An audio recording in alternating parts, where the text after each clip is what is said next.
Bueno, bienvenidos y bienvenidas a otra entrevista en esta 16ª edición del Festival Internacional de Cine al Este. En este caso, estoy encantada de conversar con Néstor Cantillana, es el actor protagonista de Patio de Chacales. Bienvenido, Néstor, muchas gracias por tu tiempo. No, gracias por la invitación. Feliz de estar acá y poder conversar con ustedes.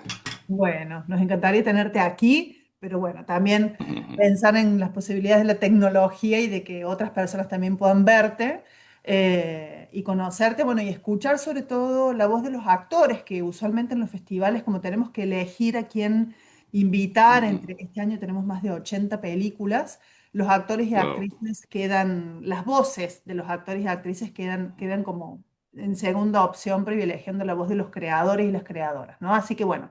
Contarte que la película Patio de Chacales está en la competencia primera línea de nuestro festival, es una de las competencias oficiales, donde mostramos películas que son primeras y segundas obras en un intento de generar una conversación entre, bueno, las óperas primas, ¿no? Cuáles son las inquietudes, cuáles son los temas que están dando vuelta y también de poner a conversar películas que son de latitudes súper diferentes. Hace un ratito entrevisté a un director alemán, también de la misma competencia. Tenemos una película de Colombia, otra de Kazajistán, otra de Austria, Wow. de Polonia. Sí, es una competencia bastante variada y siempre la sugerencia en esta también formación de público, viste que los festivales son, como bien sabes, son como ciudades donde hay diferentes caminos para recorrerla. Uno de los que sugerimos es agarrar una competencia, elegir una competencia y tratar de ver lo más posible para justamente pensar en qué conversaciones hemos ahí puesto entre estas películas. Así que bueno, debes estar, no sé, cansado de hablar de Patio Natales porque he estado en todos No. lados y de hecho hoy en la tarde me contaste, bueno, hoy y mañana ya viajas a Guadalajara a A presentar Guadalajara. Sí. también. Nosotros Sí. nos No, conocimos no, no. en Uruguay, donde también la presentabas. Bueno, contanos un poco eso, el camino de hacer este personaje tan particular en una película tan importante también para nuestras realidades de sudamericanos que hemos tenido estas dictaduras espantosas y donde nuestro cine ha intervenido sobre esas, desde diferentes géneros, ¿no? Empezamos con el documental, después la ficción y ahora estamos hablando de estas situaciones ya, no tanto desde lo colectivo, desde lo histórico, que por supuesto es súper importante, sino más desde las subjetividades de algunos, imaginando, de algunos personajes, que es el caso de Patio de Chacales. Así que bueno, contanos cómo fue ese proceso. Sí, mira, fue súper interesante y nació desde un lugar muy particular. Primero, Diego es un director muy joven que me llamó y quiso juntarse conmigo. Yo ya me había venido a vivir al sur de Chile, a Valdivia, que es como muy al sur. Eh, y me cuenta un poco de este proyecto y sonaba tan grande el proyecto y él tan joven que era como, bueno, veamos, mándame el guión, déjame leerlo. Y cuando lo leí ya ahí fue la primera impresión de que realmente estaba frente a un texto muy, muy interesante y muy particular, porque como tú bien dices, digamos, no es una mirada documental con respecto al horror de la dictadura, sino que está vista desde un personaje que es muy particular, porque él no tiene opinión política, es un tipo súper gris, tímido, de pocas palabras, vive con su madre que está muy enferma, y en el fondo es la historia de cómo el horror se instala al lado de tu casa, digamos. Y qué es lo que el dilema ético y moral de qué haces tú cuando tú te enteras de lo que está sucediendo al lado. O lo ignoras y intentas seguir, digamos, adelante como si no pasara nada, o hace algo al respecto, sin ser además un héroe revolucionario o un caudillo de ningún tipo, un tipo muy, muy frágil, muy, muy introspectivo. Entonces, es todo un desafío para él involucrarse en este horror. Sí, una de las cosas que más me impactó cuando vi la primera vez la película fue pensar en ponerle el cuerpo, ¿no? A esas Mm, escenas, esos personajes, porque si bien no es una película cruda, no, es todo bastante fuera de campo lo que sucede. eh, es un personaje de muy poquitas palabras, como bien dijiste, ujú, y bueno, y ahí sí. entran en juego otras cuestiones, entonces cada vez que veo películas de nuestras realidades, digo, qué difícil ponerle el cuerpo, porque Mm, generacionalmente no nos tocó eso, afortunadamente, pero bueno, en un punto nos interpela, en tu caso, mm, poniendo el cuerpo a un claro. personaje tan especial, ¿no? Sí, me encanta que digas ponerle el cuerpo, porque creo que eh, es parte del trabajo nuestro, ¿no? Y es literal, digamos, no tenemos otra herramienta que no sea esa, nuestro cuerpo y nuestras emociones. Y claro, una de las cosas que más me sedujo del personaje era justamente que hablaba muy poco. O sea, protagonizar una película donde el personaje está como el 99% de los planos de la película y que hable tan poco me parecía fascinante y un desafío muy interesante y de alguna forma también inabordable. Y era como un salto al vacío. Veremos ahí qué pasa. Pero el horror muchas veces se cuenta, y creo que es lo que una de las cosas más interesantes de la película, como tú bien dices, tampoco es que no se muestra mucho, ¿no? No son de estas películas donde entramos en el horror y la cámara se cierra en eso y muestra y es como meter el dedo en la herida, no. Está lo más espantoso no se ve, se escucha, se presiente, no aparece en ningún frame de la película la cara de Pinochet, por suerte. El director nos liberó de esa imagen. Eh, Todo es bastante sutil hasta cierto punto y, y cuando uno cree también entender o seguir la historia, aparece también un giro hacia el final que te vuelve a despertar como espectador, que eso también me parece súper interesante como estructura, ¿no? Que también, y también por lo mismo muy arriesgado, ¿no? No muchos directores o directoras se atreven a hacer cosas que implican que el público le meta un poquito más de cabeza a ser un simple espectador. Pero es maravilloso ponerle el cuerpo a desafíos como este.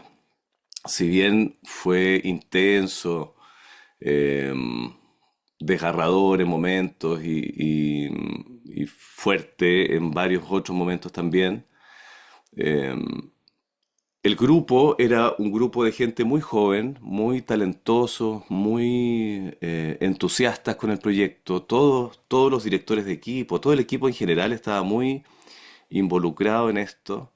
Querían que saliera bien. Entonces era un equipo muy amoroso y eso era muy liberador también, digamos. Uno entra en esa ficción del horror, pero en el momento que dicen corten, siempre había alguien con un cafecito, incluso un dulce, no sé, algo como para endulzar la vida, ¿no? Eh, y digamos, también tuve la suerte de poder actuar con Blanca Levín, que yo he actuado con ella muchas veces en televisión, en distintos formatos. eh, y fue muy bueno porque hace tiempo que no trabajábamos juntos y fue muy bueno también volver a encontrarnos con un texto y con un desafío actoral más grande para los dos, siendo nosotros ya también más grandes, ¿no? Entonces fue súper, a pesar del tema y de lo violento de la historia, eh, fue bastante dulce el proceso, de todas formas. Sí. Me pregunto cómo fue tu preparación, digo, en este personaje que tiene tan poquito texto. Una cosa es sentarse a estudiar un texto y que de ahí salga la Ujú, corporalidad, y otra cosa es ujú, hacer el trabajo inverso, ¿no? claro. Entonces, ¿Hubo ensayos? ¿Cómo fue tu proceso de construcción del personaje? ¿Cómo llegaste Ujú. al set? Mira, lo primero que para mí era muy importante tener súper claro y tratar de em, particularizarlo tenía que ver con la cojera. Eh, Porque tenía que ser una cojera en particular, no podía ser una cojera en general. Porque si uno hace una cojera en general, después existe incluso la posibilidad de que se te olvide cuál pierna era la que tenías que cojear o cosas terribles y amateur, como entonces, pero yo soy súper quisquilloso y me preocupa mucho el tema del look y del vestuario y los zapatos y ese tipo de cosas. Entonces, una vez que ya definimos la ropa, esto lo grabamos en invierno y en Chile en general, eh, en las casas en Santiago, que no son una casa de un barrio alto, de gente acomodada, en general hace más frío adentro que afuera. Entonces, insistí en la idea del doble chaleco, ponte tú, que es una cosa que quizá en Europa no se puede entender, pero en Sudamérica sí, en lugares fríos sí. Camiseta, camisa, chaleco, chomba y chaleco. O sea, así de, y calzoncillos largos. Como el tipo además delgado, frágil, quería también potenciar que como él trabaja con las manos, eh, tenía que estar calentito de alguna forma y con su estufa para todos lados, porque no es una casa con calefacción central, sino que le dejaba una estufita de la pieza de su mamá, otra estufa para él al lado, donde tiene que trabajar. Eso es muy Sudamérica, ¿no? Y una vez que definimos los zapatos y el vestuario, el, yo tenía un par de ideas de cojera, pero me da un poco de vergüenza practicarlo incluso. Pero el día del primer día de filmación, una vez que ya estaba vestido, pedí llegar harto antes y salí a caminar. Y caminé varias cuadras y ahí en esa caminata de cuadras logré encontrar un ritmo en esa cojera, porque lo interesante de esta cojera es que el tipo no lo paraliza, digamos. Él se mueve y es capaz de caminar rápido incluso, pero con una cojera. Entonces después de caminar varias cuadras sentí que ya lo tenía y me venía por distintas calles y claro, de repente algunas personas me miraban un poco raro, pero yo siento que fue en la práctica, en el hacer, pude lograr encontrar esa cojera y después definir bien con la gente de continuidad y con el director el viaje que también tiene esa progresión, porque esa herida también viaja, esa herida a bala va progresando. Entonces, como también nunca se filma de manera cronológica, era súper importante tener claro que en qué etapa estábamos de en la intensidad de la herida para que eso también tiñera la cojera. Y lo otro, lo más emocional, eh, o la construcción, digamos, es más bien ponerse en situación, ¿no? Yo tengo tengo historias cercanas de gente que fue exiliada, torturada, en fin. Entonces, esas historias las conozco más o menos de cerca. Y, pero creo que lo más interesante también en este formato y como en este género es que incluso la gente joven que no vivió la época de la dictadura, al ver la película, muchos nos decían en estos conversatorios que ahora entendían el miedo o la paranoia que les contaban sus padres de lo que pasaba, que uno no podía caminar, siempre sentías que alguien te estaba mirando, no podías decir libremente lo que pensabas porque alguien te podía delatar. Ese terror de esos años que también eh, marcó a mucha gente, ¿no? No solo los que estuvieron ahí en primera línea, sino que el hecho de no poder decir lo que tú pensabas, ¿no? Ese miedo, ¿no? Un miedo profundo. Mm. Sí, sí. En nuestros países, bueno, Argentina y Chile sobre todo, ¿no? Uruguay ha hecho, bueno, históricamente ha hecho menos películas, entonces también los temas, la variedad de los temas son menos. Pero digo, otra película sobre la dictadura, ¿no? Son conversaciones que se escuchan, dejar el pasado detrás, y no es solamente una cuestión de traer el pasado al presente. Al contrario, es de pensar qué cosas de ese pasado siguen en el presente. Te cuento que el nombre de esta edición del festival es Memorias del Presente, Relatos del Futuro, porque precisamente en esta visión del mundo, que es un festival, ¿no? Particularmente las competencias son otras construcciones dentro de esta visión del mundo, nos interesa mucho evidenciar eh, cómo estamos relatando el presente, digamos, cuando veamos en 2 o 3 años, porque tampoco hay que, ¿cómo te ves en 20 años? No, sabemos que cambia todo con demasiada Muy celeridad y rápido. pensar en cómo vamos a relatar este momento histórico que está siendo súper desafiante, que están volviendo discursos de odio y muy en relación con los discursos que se instalaron en estas épocas nefastas. De hecho, la geopolítica es bastante similar, con un Estados Unidos opresivo, súper imperialista y agresivo, ¿no?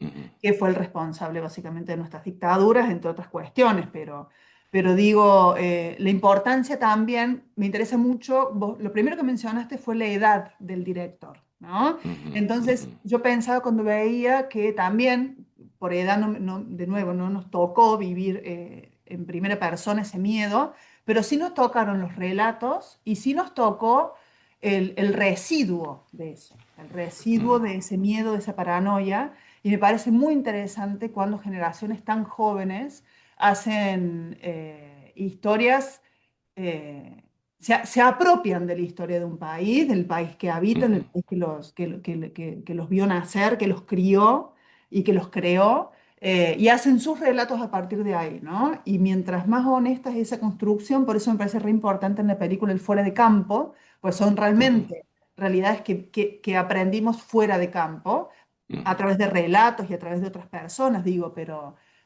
tu película marca muy bien el residuo, que es justamente el miedo, es la paranoia, es el cuidado, el cuidado como lo decís, dónde lo decís, bueno, que nos lo han dicho eh, desde siempre, sobre todo ahora, qué sé yo, ujú. con las redes sociales. Argumentar lo que estás diciendo, porque nunca se Claro. sabe, ¿no? Son miedos que creemos que no nos pertenecen y sí, nos han configurado mucho en nuestras vidas y en nuestro cotidiano. Sí. Sí, acá pasa mucho también con eso, ¿ah? O sea, son grupos muy pequeños, pero que hacen mucho ruido, como, de nuevo, otra más. No tienen otro tema que no sea hablar de la dictadura, hasta cuándo, en fin. Sí. Y muchas veces lo hemos incluso contrastado con datos duros. Por lo menos en Chile, es menos del 17% de las películas documentales que se han hecho tienen que ver con el tema de la dictadura. Es menos del 17%. Entonces eso ya es un hecho, así como no, no.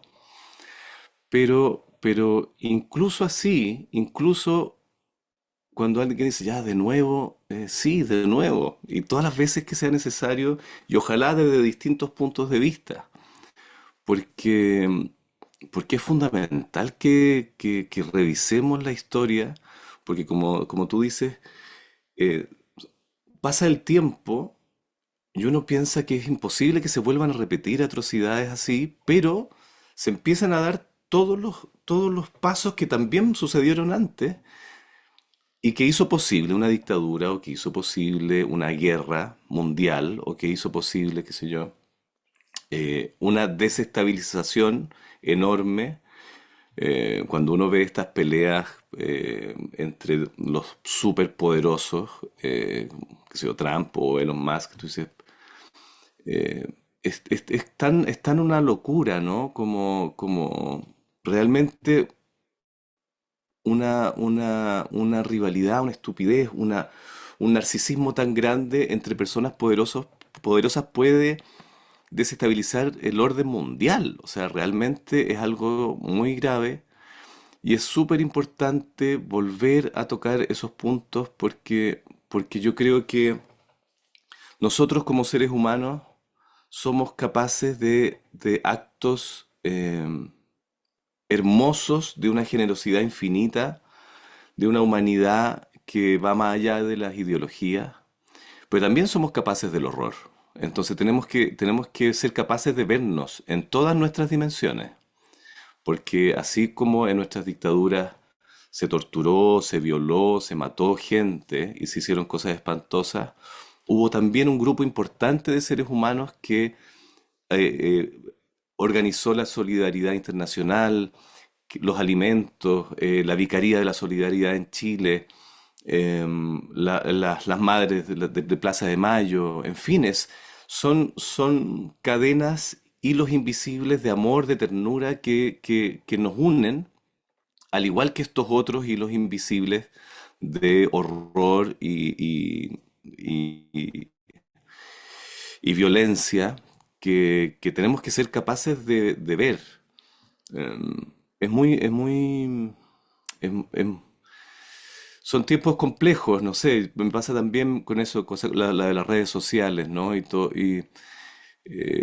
Cuando se empiezan a sacar cosas, como no, pero tal persona dijo en tal año, tenemos acá el post que dijo que, no sé, está antiaborto o anti-iglesia católica, es brutal,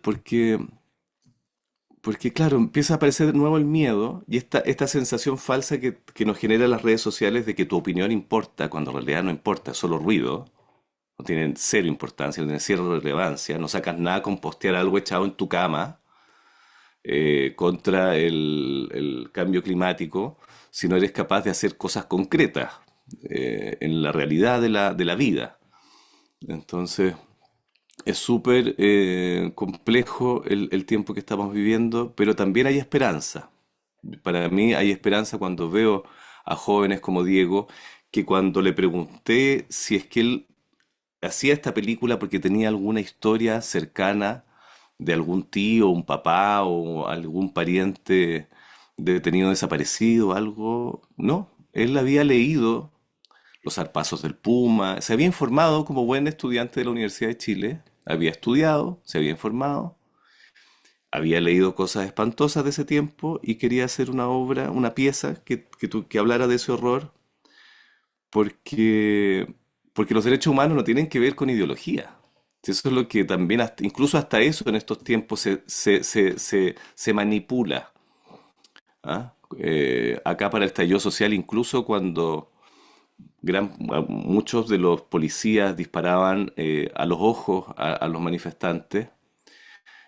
Se hablaba de vuelta como ¿y dónde están los derechos humanos de la policía? Como sin entender que no va por ahí, es como, ¿me entiendes? Todo se manipula, todo se borronea, todo puede ser mentira y nada se desmiente.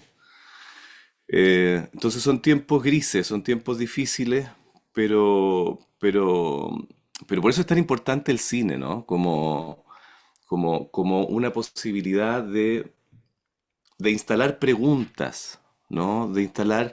Contar historias y dejar ahí ciertas preguntas para que nosotros podamos seguir reflexionándonos y mirarnos a nosotros mismos, ¿no? Como seres humanos con todo lo que eso significa, ¿no? No solo lo bueno, no solo lo malo, sino que esa amplia gama de contrastes que es lo que nos hace ser lo que somos.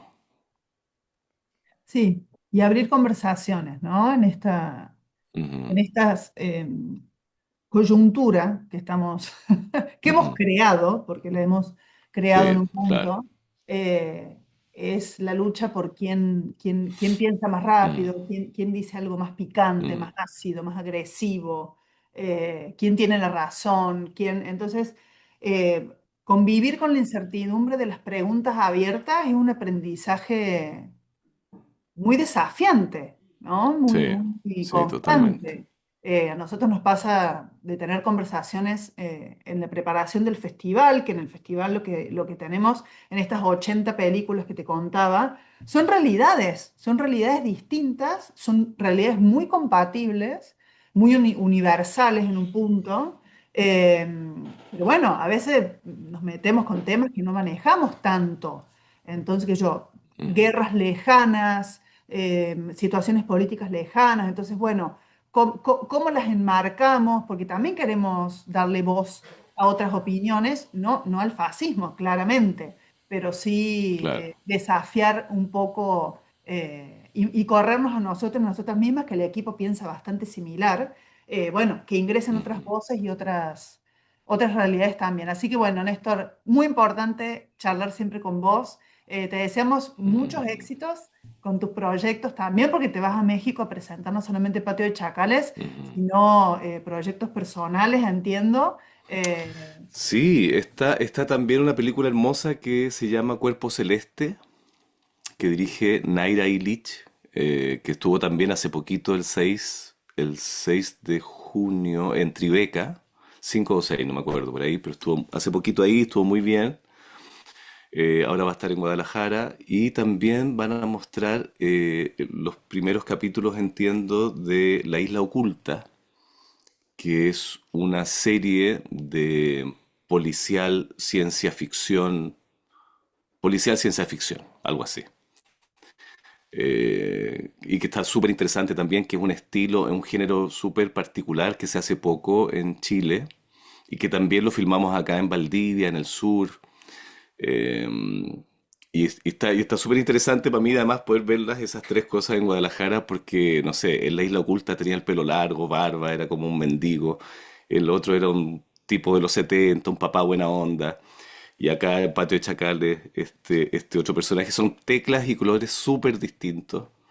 Eh, entonces, es una coincidencia, ¿no? No, no, creo que no me había pasado nunca de poder estar en un festival con tres piezas distintas.